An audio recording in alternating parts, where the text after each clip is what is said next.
गेल्या अनेक वर्षांपासून अंबरनाथ तालुक्यातील मलंगड या परिसरामध्ये मलंगड बाबाच्या यात्रेसाठी जे भाविक येत होते ते मात्र डोंगर चढून तब्बल 3 तास त्यांना लागत होता। मात्र रोपवे सुरू झाल्यानंतर तब्बल 2 ते 3 तासाचा जो प्रवास आहे तो अवघ्या 10 ते 15 मिनिटावर आला आहे। कारण की जे भाविक आहेत ते आता 10 मिनिटांमध्ये मलंगड यात्रेसाठी या मलंगडमध्ये दाखल होऊ शकतात। आपण बघितलं दिवसाला या ठिकाणी 1200 ते 1300 भाविक हे मलंगड यात्रेमध्ये येत असतात आणि मलंगड बाबाची या ठिकाणी सेवा केली जाते। आज आपण जर बघितलं माघ पौर्णिमा आहे आणि या माघ पौर्णिमेला उपमुख्यमंत्री एकनाथ शिंदे हे या ठिकाणी येतात आणि ह्यावेळी ते पहिल्यांदा जो रोपवे सुरू झाला त्या रोपवेवरून उपमुख्यमंत्री एकनाथ शिंदे हे येणार आहे आणि मलंगड बाबाची या ठिकाणी आरती केली जाणार। कारण की आनंद दिघे यांनी सुरू केलेली जे आंदोलन आहे जी आरती आहे ती देखील त्याचा वारसा उपमुख्यमंत्री एकनाथ शिंदे हे पुढे नेत आहेत। मात्र या ठिकाणी आपण जर बघितलं मलंगडच्या पायथ्याशी वरती आपण गडावर आहे आणि या ठिकाणी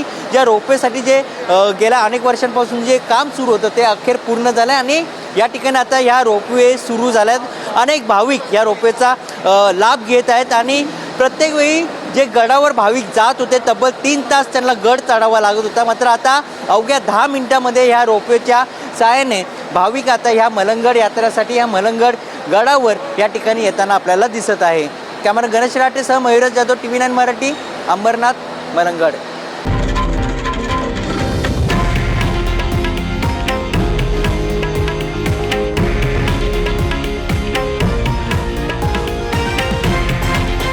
हे आहे देशातील नंबर 1 न्यूज नेटवर्क आणि आपण पाहत आहात TV9 मराठी, एकमेव।